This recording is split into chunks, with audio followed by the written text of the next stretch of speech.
Number 9. Which of the following nuclei lie within the band of stability? And then we have lead, which is Pb, with a number of 211. Now, this big number, right, 211, is the atomic mass. So let's write that down. The atomic mass is always the total of all your protons and neutrons.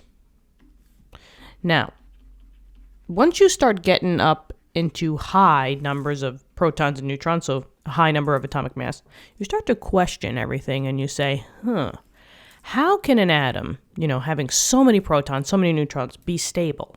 And you're absolutely correct, right? Usually, as you get higher and higher up the periodic table, those atoms are going to have, a greater chance of being unstable and being radioactive. And as we can see on the chart, right, as there reaches a certain point, keep in mind that all the green is all unstable isotopes. Only this blue line, very select few, is all of the isotopes or the nucleus, or the nuclei that are stable. And those would only be the ones that are part of the band of stability.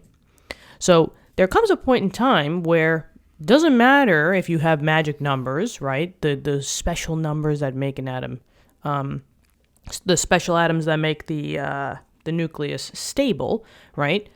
Doesn't matter. Too much mass always is going to, fizz out. Chances are these big atoms will undergo fission to produce smaller atoms that are more sustainable and more stable.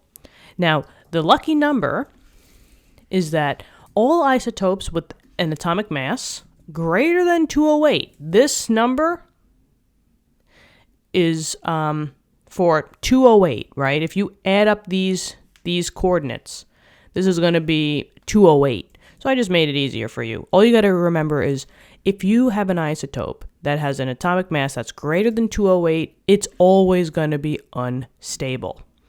And I don't even need to look any further. I see that I have an atomic mass of 211. That's no good, right? So right off the bat, this is a big fat no, because isotopes that are higher than 208 total of protons and neutrons are never, ever going to be stable. So this is not within the band of stability. So I hope this helped. Let me know in the comments. This one was easy. I like those. So thank you so much. Subscribe to the channel if you haven't already.